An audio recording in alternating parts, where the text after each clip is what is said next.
अस्सलाम वालेकुम नाज़रीन, प्रोग्राम क्योर एंड केयर के साथ मैं हूं आपका मेज़बान ताहिर महमूद।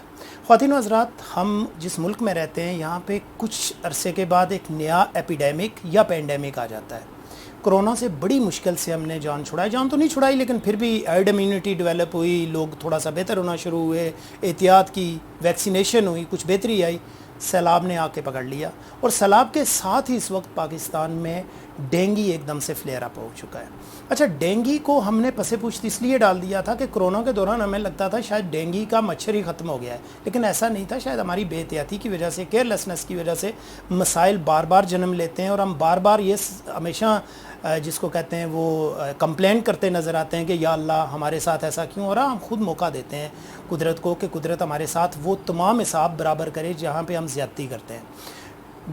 डेंगी असल में है क्या और डेंगी के साथ क्या क्या मसाइल जन्म ले रहे हैं, डेंगी लॉन्ग रन में कितना पोटेंशियल डेंजर हो सकता है इस मुल्क के लिए, इसके लिए हमें आज ज्वाइन किया, हमारे साथ मौजूद हैं नन अदर देन डॉक्टर मंजूर अहमद। डॉक्टर मंजूर अहमद के साथ हमारे एक दो प्रोग्राम्स पहले हुए और बड़ी शानदार डिस्कशन होती है डॉक्टर साहब से। तो आज डॉक्टर साहब के क्लिनिक पे हम मौजूद हैं। Thank you very much doctor साहब। अस्सलाम वालेकुम।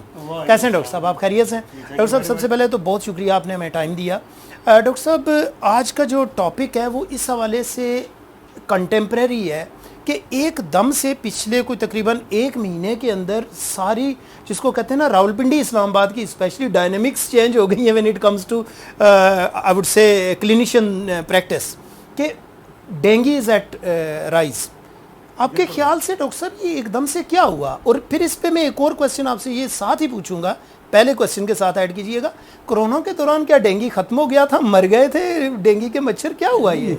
एक तो ये बात है कि आम तौर पे जो डेंगी है ना, ये एक साल या 2 साल छोड़ के दोबारा जो है ना इसका पेंडेमिक या एपिडेमिक इसका आता है दोबारा।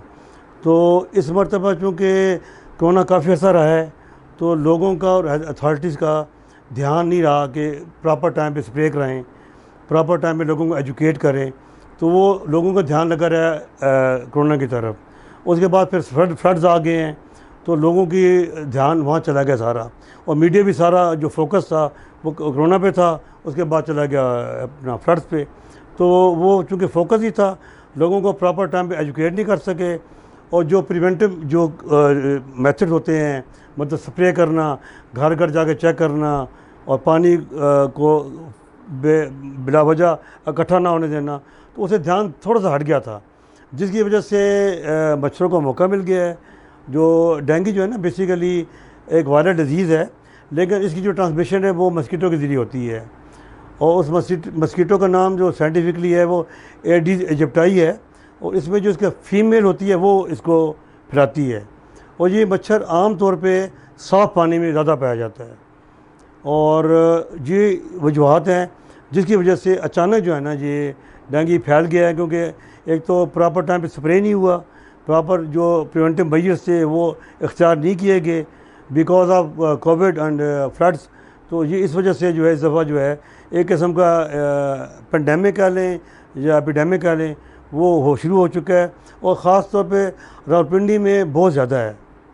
डॉक्टर साहब मुझे ये बताइएगा, आप थिकली पॉपुलेटेड एरिया में एज क्लिनिशियन प्रैक्टिस कर रहे हैं, यहाँ ख़तरा ये होता है कि किसी एक को अगर डेंगू हो गया तो ये मल्टीप्लाई करता जाएगा बिकॉज ट्रांसमिशन इसकी बहुत फास्ट है।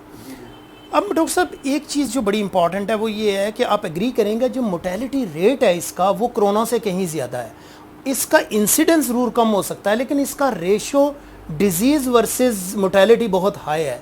तो डॉक्टर साहब किन सिम्टम्स के साथ आपके पास पेशेंट लैंड होता है, आप उसको देखते हैं कि मुझे लग रहा है कि इसको डेंगू है, इनिशियल सिम्टम्स क्या होते हैं? इंपॉर्टेंट क्वेश्चन है ताकि पेशेंट को पता हो कि मतलब मुझे ये डेंगू हो सकता है। डेंगू स्टार्ट होता है पहले बंदे को बहुत तेज़ बुखार होता है और फ्लू लाइक सिम्टम्स होती हैं, जैसे फ्लू होता है। इसके अलावा आँखों के पीछे दर्द होती है, सीवियर हेडेक होती है, जॉइंट्स पेन होती है, लगता है कमर टूट जाएगी। इन सिम्टम के साथ जो है बुखार स्टार्ट होता है, और बुखार एकदम हाई ग्रेड फीवर होता है। तो उसके बाद जो पेशेंट है उसको चाहिए कि फ़ौरन डॉक्टर से रब्ता करे, ना कि ख़ुद घर बैठ के सेल्फ मेडिकेशन करे, क्योंकि जब डॉक्टर के पास जाएगा तो डॉक्टर अगर वेल वर्स्ड है इसकी सिम्टम से तो पेशेंट को तो चेक करेगा, क्लिनिकल असेस करेगा, और अगर ज़रूरत पड़ी तो उसके टेस्ट भी करवाएगा। अच्छा डॉक्टर साहब, ये बताइएगा कि डेंगू के पेशेंट में कौन से टेस्ट रिकमेंडेड हैं जिनकी बेसिस पे हम डिसाइड करते हैं कि इसको डेंगू या पेशेंट? हाँ, ये बड़ा अच्छा क्वेश्चन है। एक्चुअली पहली चीज़ तो ये है कि एक होती है क्लिनिकल असेसमेंट। जब पेशेंट डॉक्टर के पास आता है पहली मरतबा, अगर डॉक्टर वेल अवेयर है डेंगू से, तो उसको पहले ही थोड़ा बहुत जो है वो शक या शुबा पैदा हो जाता है कि इसको डेंगू हो सकता है। सिम्टम्स की बेसिस हाँ, तो हम असूलन जो है ना फर्स्ट डे टेस्ट नहीं करवाते, क्योंकि जो टेस्ट में जो पॉजिटिविटी आती है वो 2 दिन या 3 दिन बाद आती है। तो हम फर्स्ट 2 डे जो है ना कोशिश करते हैं इसको ऐसी मेडिसिन दें जिससे इसकी सिम्टम कम हो जाएं, इसकी तकलीफ़ कम हो जाए, बुखार कम हो जाए। तो वो हम पैरासिटामोल देते हैं और पेशेंट से कहते हैं कि वो प्लेंटी ऑफ फ्रूट्स ले, पानी पिए, जूस पिए, फ्रूट खाए, सब्जियां खाए, ताकि उसके अंदर जो है ना इम्यूनिटी जो है बेहतर हो जाए और उसकी रिकवरी जो है बेहतर हो जाए और वो कॉम्प्लिकेशन की तरफ ना जाए। तो उसमें हम ये कहने के बाद फिर हम उसे कहते हैं अगर आपका बुखार 2 दिन तक ठीक ना हुआ तो 3rd डे में आपका टेस्ट करवाएंगे। जो पेशेंट जब उसका बुखार नहीं ठीक होता, वो 2nd या 3rd डे आता है, तो पहले हम उसका ब्लड सीपी कराते हैं। ब्लड सीपी में हमें उसमें एक होता है WBC, वाइट ब्लड सेल्स होते हैं। एक तो वो नॉर्मल रेंज से थोड़े कम होते हैं या लोअर साइड पे होते हैं, एक उससे हमें आइडिया होता है। दूसरे जो प्लेटलेट्स हैं वो आमतौर पे थोड़े से नॉर्मल से कम हो जाते हैं। उसके बाद अगर वो दोनों चीज़ें कम हो तो हमें इसमें शुबा पैदा होता है, शक पैदा होता है कि इसको डेंगू हो सकता है। फिर एक ख़ास जो टेस्ट है जो कि स्पेसिफिक टेस्ट है, वो उसे NS1 कहते हैं, जिसे PCR भी कहते हैं। उसमें एंटीजन इसका जो है वो डिटेक्ट किया जाता है, तो उससे ये कंफर्म हो जाता है। लेकिन हम जो ब्लड सीपी है हम हर रोज़ रिपीट करते हैं। ओके, आया ड्रॉप देखने के लिए WBC जो प्लेटलेट्स हैं वो डे बाय डे ड्रॉप हो रहे हैं या बेहतर हो रहे हैं। अगर तो वो एक लिमिट तक ड्रॉप होते हैं फिर तो मसला कोई नहीं है। जब एक लिमिट से ज़्यादा ड्रॉप हो जाए तो हम इसको टर्शियरी केयर यूनिट में रेफ़र कर देते हैं, क्योंकि उसमें फिर हेमरेजिक फीवर होने के चांसेस बढ़ जाते हैं। लेकिन अगर वो टेस्ट इसके जो हैं वो जो रोज़ हम करते हैं वो नॉर्मल रेंज में रहें और ग्रेजुअली बेहतर होना शुरू हो जाए, तो हम इसको खुद ट्रीट करते हैं एज OPD पेशेंट। अच्छा, PCR एंटीजन एंटीबॉडी टेस्ट जो आप बता रहे हैं वो कितना इन प्रैक्टिस है? क्या CP ज़्यादा इन प्रैक्टिस है? मैं तो ज़्यादातर CP करता हूँ, क्योंकि बेसिकली CP से हमें आइडिया हो जाता है और रिपीटेडली CP करवाने से आपको पता चलता है? उससे पहले हमें पता लग जाता है। 50% हमें पहले ही पता लग जाता है। जब CP कराते हैं तो तकरीबन हमें 100% तकरीबन पता होता है कि इसको डेंगू है। तो उन लाइन पे हम इसको डेंगू की लाइन पे हम इसको ट्रीट करते हैं। और ट्रीटमेंट इसका कोई स्पेसिफिक ट्रीटमेंट कोई है ही नहीं है, क्योंकि वायरल है तो वायरस का ट्रीटमेंट कोई भी नहीं होता। तो इसमें हम कोशिश करते हैं कि वो मेडिसिन दें जो कि हार्मफुल ना हो, जो प्लेटलेट को या WBC को कम ना करें। इसमें एक तो एंटीबायोटिक हम अवॉइड करते हैं कि वो WBC को कम कर देती हैं, और इसके अलावा जो एंटी इन्फ्लेमेटरी एजेंट्स हैं, मतलब आइबोब्रूफेन है, मेफेनेमिक एसिड है, जितने भी पेन किलर हैं या बुखार कम करने दवाइयाँ हैं सिवाय पैरासिटामोल के, हम तमाम अवॉइड करते हैं।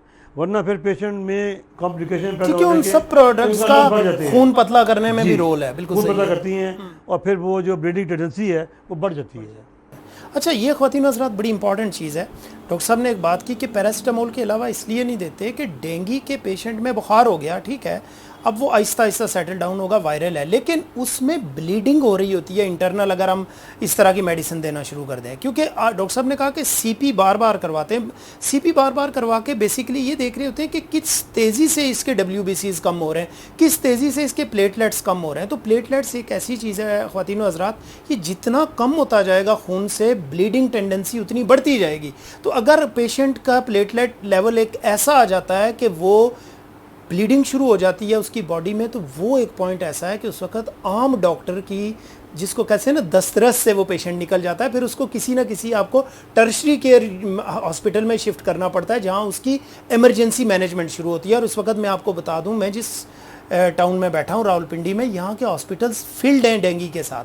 तो प्लीज़ अगर एहतियात नहीं करेंगे, सेल्फ मेडिकेशन करेंगे, तो कल को फिर वही होगा जिसके बारे में डॉक्टर साहब कह रहे हैं। तो डॉक्टर साहब ये बताइएगा कि अब आपने टेस्ट करवा लिया, टेस्ट करवाने के बाद आप पेशेंट को क्या एडवाइस करते हैं कि आप क्या करें? हम पेशेंट को पहले ये एडवाइस करते हैं, एक तो उसको हम लिख के देते हैं पैरासिटामोल। अब ब्रांड का नाम नहीं लूँगा मैं, पैरासिटामोल देते हैं। इसके अलावा आजकल जो है ना पैरासिटामोल IV भी अवेलेबल हैं, हम IV पैरासिटामोल भी लगा देते हैं, औरली भी दे देते हैं पेशेंट को। इसके बाद पेशेंट से हम कहते हैं कि आपने जाकर रेस्ट करना है, ज़्यादा चलना फिरना नहीं है आपने। दूसरा, अपनी डाइट को अच्छा रखना है, डाइट जो है उसमें कोई कमी नहीं करनी, हल्की ग़िज़ा खानी है, ज़ूद हज़म ग़िज़ा खानी है ताकि आपकी एनर्जी जो है, इम्यूनिटी वो बेहतर है। और इसमें हम ज़्यादा कहते हैं आप ज़्यादा फ्लूइड्स लें, पानी पिएँ, जूस पिएँ, लेकिन ये घर में बना के पिएँ आप, क्योंकि बाज़ार में जो जूसेस अवेलेबल हैं उनके बारे में मैं कुछ नहीं कह सकता।